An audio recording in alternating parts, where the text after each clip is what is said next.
Vou te mostrar a magia e a loucura do cinema. Eu digo, no filme Doutor Estranho 2, todas as 34 referências que você perdeu do filme aqui neste vídeo. Tá preparado? Então dá o play e vem comigo.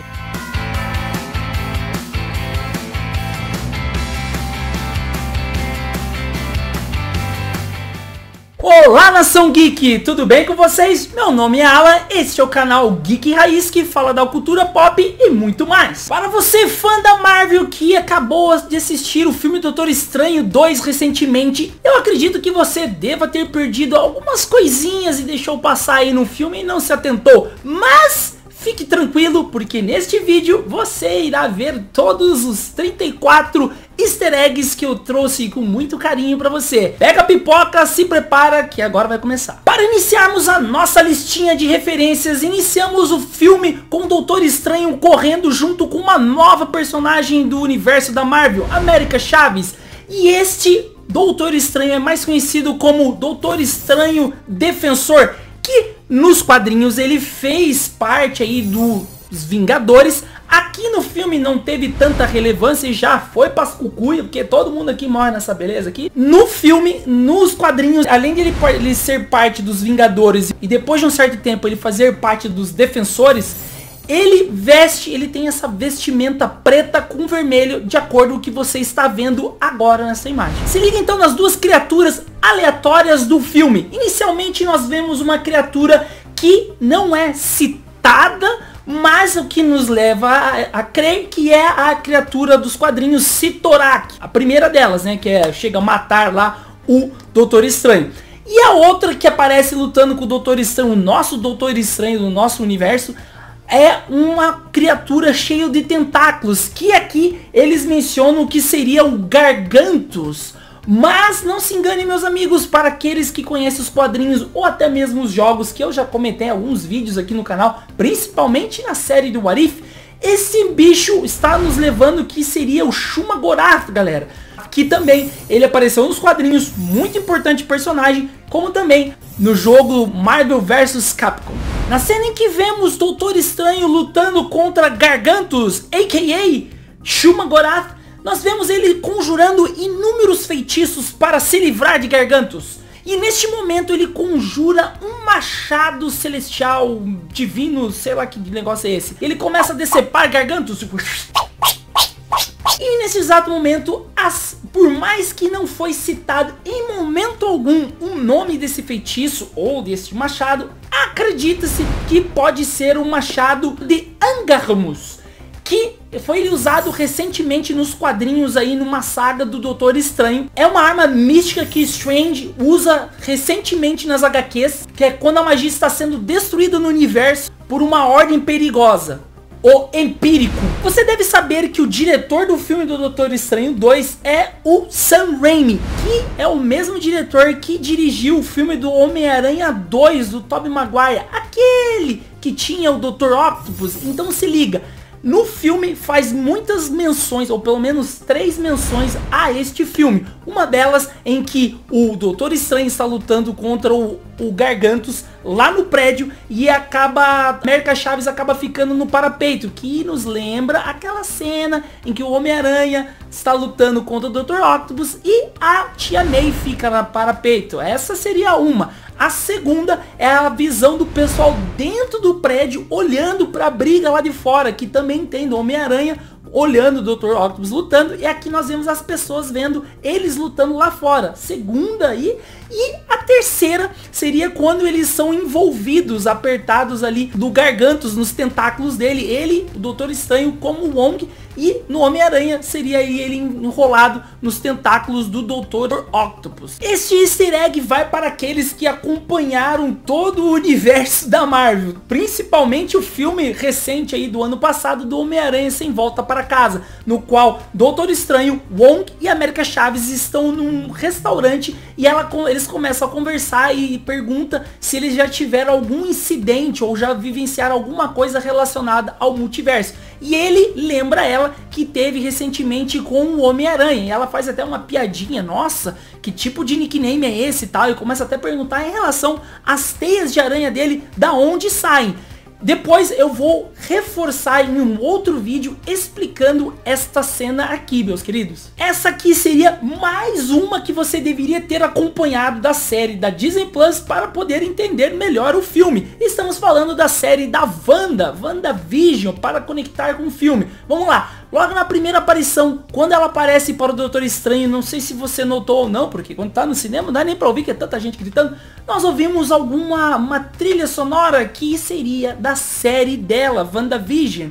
A segunda, aqui ela tem os sonhos, ou quando ela ela vê a outra versão dela no multiverso com os filhos dela, seria a mesma casa que apareceu na série The Westview. E um outro trecho também é quando aparece lá os Illuminati, aparece o Professor Xavier na mente dela e vê uma casa desmoronada, seria a mesma casa. Se liga nessa aqui então sobre a Feiticeira Escarlate para você entender um pouquinho aí sobre aí tanto da série dela como também no Doutor Estranho 2. Aqui é curioso notar como o filme também se inspira em elementos de uma famosa saga estrelada pela Feiticeira Escarlate. No arco de Vingadores A Queda, Wanda fica louca após descobrir que teve sua mente apagada para que pudesse esquecer de seus filhos, criados com magia. Ela então se volta contra os Vingadores e começa a destroçar a equipe de dentro para fora, matando vários de seus colegas de equipe. De certo modo, enquanto WandaVision usa elementos da Dinastia M, Multiverso da Loucura é nitidamente inspirado em A Queda.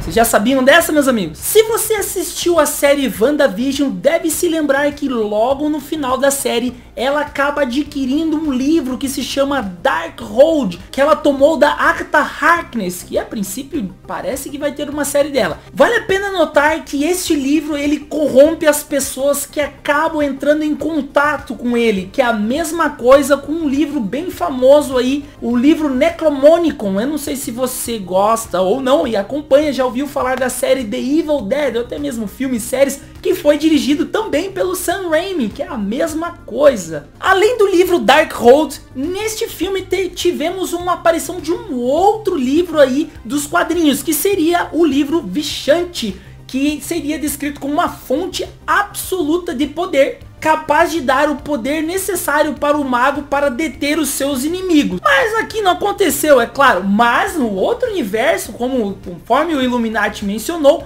o Strange deles usou esse livro para derrotar o Thanos. E lembrando que esse livro nos quadrinhos, meus amigos, contém feitiços benignos poderosos ao extremo. Ele foi criado pelo Vishanti, uma trindade, uma tríade de magos que definiram a magia no universo Marvel. Eles são Agamotto, Rogot e Ashtur, entidades nas quais Stephen Strange sempre menciona em suas histórias. Na cena que vemos lá os feiticeiros em Kamar-Taj, nós vemos um senhorzinho ao lado de América Chaves, que já havíamos visto ele em outro filme também.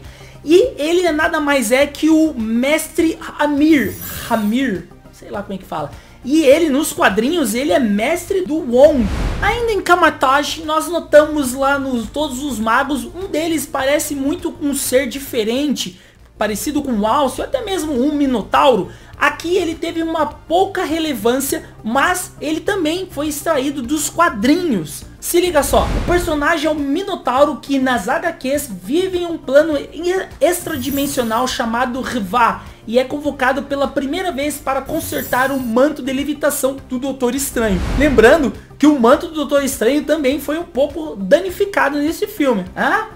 O momento em que Doutor Estranho e América Chaves escapam da Wanda e acabam cruzando inúmeros multiversos, desenho e entre outros, a gente viu algo muito peculiar. Em um desses universos podemos ver um ser muito similar ao Tribunal Vivo, que nas HQs da Marvel é uma entidade cósmica que representa a justiça universal. Ele é responsável por julgar seres, eventos e entidades. Seu papel é garantir que nenhum universo sobrepuje os demais. Como eu acabei de mencionar, Doutor Estranho e América Chaves passam por inúmeros universos. A gente consegue ver uma leve trilha sonora de fundo que remete, ou a princípio parece ser a mesma utilizada na série do What If, na animação que passou na Disney Plus o ano passado. E meus queridos, para ainda reforçar, nós vimos a Capitã Carter, que saiu da série aparecendo aí no Illuminati, tendo a versão dela live action. E também nós vimos o Doutor Estranho, que ficou doidaço na série do What If, aqui em live action. Para você que acompanha o canal, deve lembrar muito bem que eu sempre falo que quando o ator se dá super bem com o diretor, eles sempre acabam trabalhando em inúmeros projetos juntos. Nós vemos aí o caso do Leonardo DiCaprio e o Quentin Tarantino. Nós temos aí Johnny Depp com o Tim Burton, e aqui seria o mesmo caso. Não sei se vocês conhecem o personagem lá que o Doutor Estranho usou uma magia para que era um vendedor de cachorro quente e ele começa a se bater com a mão. Aquele seria o ator Bruce Campbell, que trabalhou já no grande sucesso do Sam Raimi com aquele filme do Uma Noite Alucinante, mais conhecido como Dash the Evil Dead, que teve até série e tal. E essa cena também remete, seria meio que um trocadilho, a cena Uma Noite Alucinante 2, no qual a mão do Ash acaba sendo possuída e ele acaba tendo uma briga com ela e depois ele decepa ela. Sem falar que ele também participou do filme do Homem-Aranha 2 com Sam Raimi. Sem falar que Bruce Campbell, se tratando de Sam Raimi, ele fez 3 aparições ou cameos na trilogia do Homem-Aranha com Tobey Maguire. Tá lembrado dessas? Quando American Chaves e Doutor Estranho fazem um pit stop em um dos universos, eles acabam passando em uma loja que tem meio que uma maneira de você explorar as suas memórias, e ela acaba pisando e nós notamos um pouco do seu passado, que seria a gente ver as mães dela e a ver que elas viviam em um outro universo, não tão diferente quanto nos quadrinhos. Como nós vimos, a América também teve 2 mães, a Amália e a Helena Chaves. As duas são mortas, mas não graças aos poderes da American Chaves. Em sua origem original, antes de um retcon, elas eram heroínas do paralelo utópico, um universo fora do multiverso. No momento em que Doutor Estranho chega num daqueles universos em que ele vê a versão dele está morta, ele vê que o grande mago ali é o Mordo, que ele acaba mencionando para América Chaves que a versão desse Mordo no universo dele ficou com inveja dele e persegue ele para tentar matá-lo. E nisso faz uma grande menção ao que aconteceu no primeiro filme, lá nas cenas pós-crédito, e o que acontece também nos quadrinhos, que ele fica perseguindo o Doutor Estranho, levando a acreditar que ainda podemos sim ver o Mordo ainda em seu full potential. Uma outra grande referência é o Doutor Estranho sendo aprisionado pelo Mordo e sendo levado para o julgamento para os Illuminatis. Nós vemos alguns robôs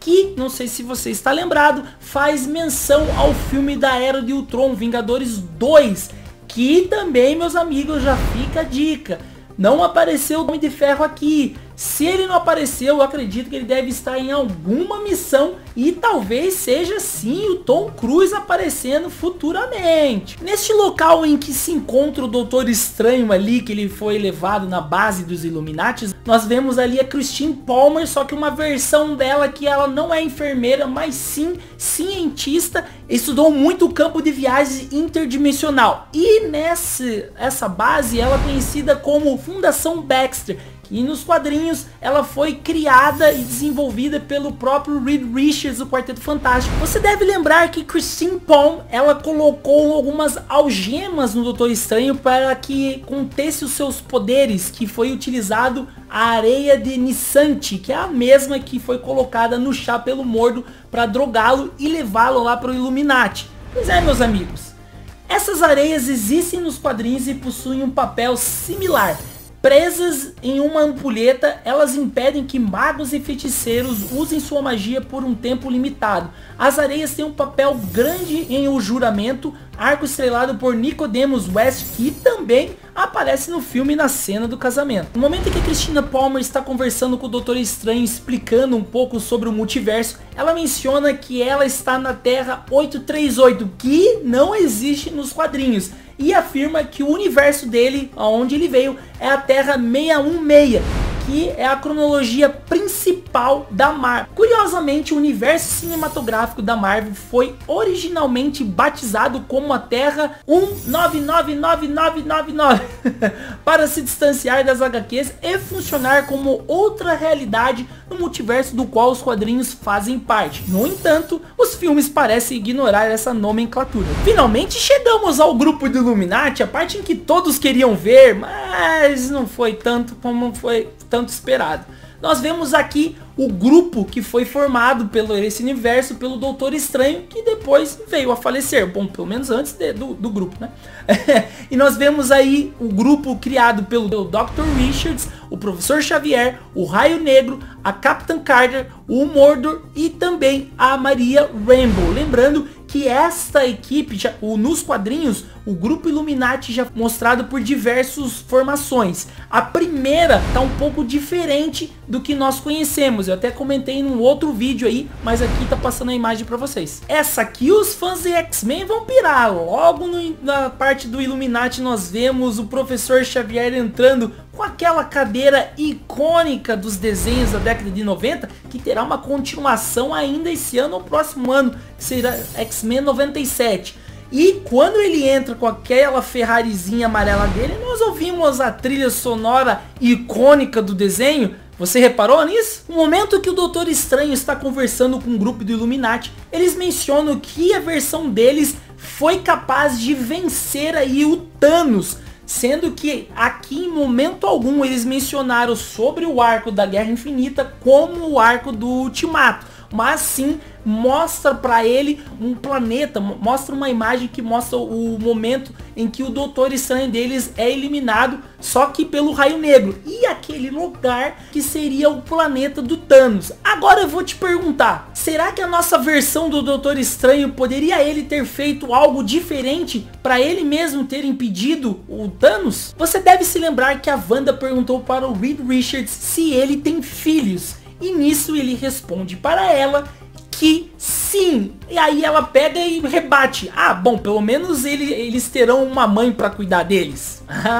Essa é uma clara referência a Sue Storm, a Mulher Invisível do Quarteto Fantástico. Porém, quando fala das crianças, Reed muito provavelmente está citando Franklin e Valeria Richards, os filhos do casal nas HQs. Franklin é um mutante com poderes de alteração de realidade, e Valeria é uma humana normal, mas com intelecto genial, diferente do pai que só fez cagada nesse filme.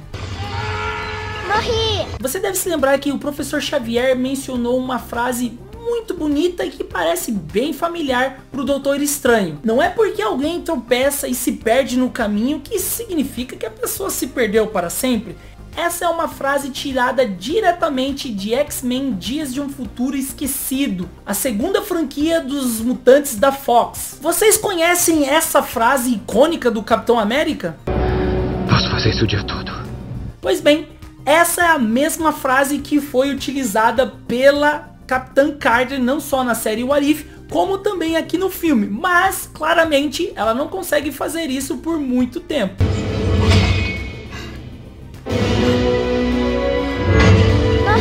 Quando nós vemos Doutor Estranho chegando numa realidade em que ele encontra lá no santuário uma versão dele meio que maligna, ele quer saber como ele pode ter certeza que ele também é uma versão dele. Aí ele começa a perguntar algumas coisas e ele menciona que ele teve uma irmã conhecida como Donna Strange, e ela morreu afogada quando era nova. Lembrando, meus queridos, e essa personagem existe nos quadrinhos e inclusive estava no roteiro original de Doutor Estranho, o primeiro filme do herói. A cena foi gravada com Lulu Wilson no papel da jovem garota, mas acabou sendo inutilizada no corte final do filme. Doutor Estranho, quando ele encontra no santuário a outra versão dele, que nos leva a crer que essa versão foi tirada da série de What If, que é a versão no qual ele tenta adquirir mais poder e ele absorve o feitiço de vários variantes dos livros e tal para trazer a Christine Palmer novamente à vida.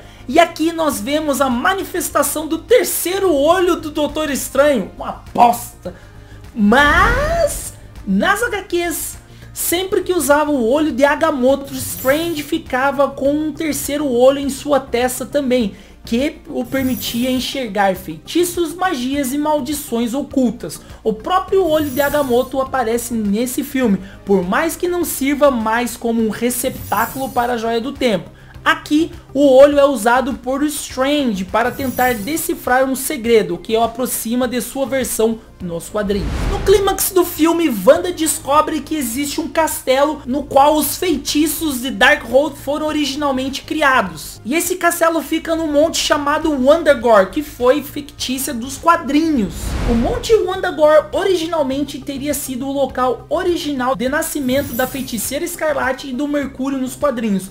Após alguns retcons, isso foi alterado. Com sua nova origem, Wanda e seu irmão nasceram em um outro local e foram levados a Wundagore pelo Alto Evolucionário. Olha só, no filme nós temos a menção ao demônio Chthon, um dos deuses ancestrais da Marvel, como eu havia mencionado no início. Conhecido por sua maldade e por ter sido um grande criador do Darkhold. Nos quadrinhos o papel do personagem não é tão diferente. Chthon seria o grande criador da magia do caos e teria imbuído Wanda com esse poder enquanto ela ainda era uma criança. Tendo chegado à Terra há milhares de anos, ele foi aprisionado no coração do Monte Wundagore, onde espera sua libertação. Na cena em que vemos Wanda com seus filhos e vemos ali, e eles estão ali assistindo uma TV, não sei se você notou, podemos ver Billy e Tommy Maximoff assistindo um desenho de Oswald, o coelho sortudo, que foi o primeiro mascote do estúdio antes da criação de Mickey Mouse. Depois, mais para o final do filme, os dois estão assistindo Branca de Neve e os Sete Anões, o primeiro longa-metragem do estúdio. Inclusive é por isso mesmo que eles chamam a Feiticeira Escarlate de a Bruxa, por terem visto a Rainha Má, que é a principal antagonista do longa. E chegamos ao fim de mais um vídeo com referências, e dessa vez de Doutor Estranho 2. O que mais te agradou, ou qual dessas referências que eu mencionei até agora que você não tinha percebido? Deixa aqui nos comentários, e se eu perdi alguma também. Ah, e se você não deixou o seu like, por favor, meus amigos, deixe aquela curtidinha que nos ajuda muito a crescer o canal, e compartilhe com os amigos. E se você não conhecia o canal, vou pedir para você se inscrever e ativar o sininho, assim você não perde nada que acontece por aqui, beleza? Te vejo no próximo vídeo, meus queridos. Simbora!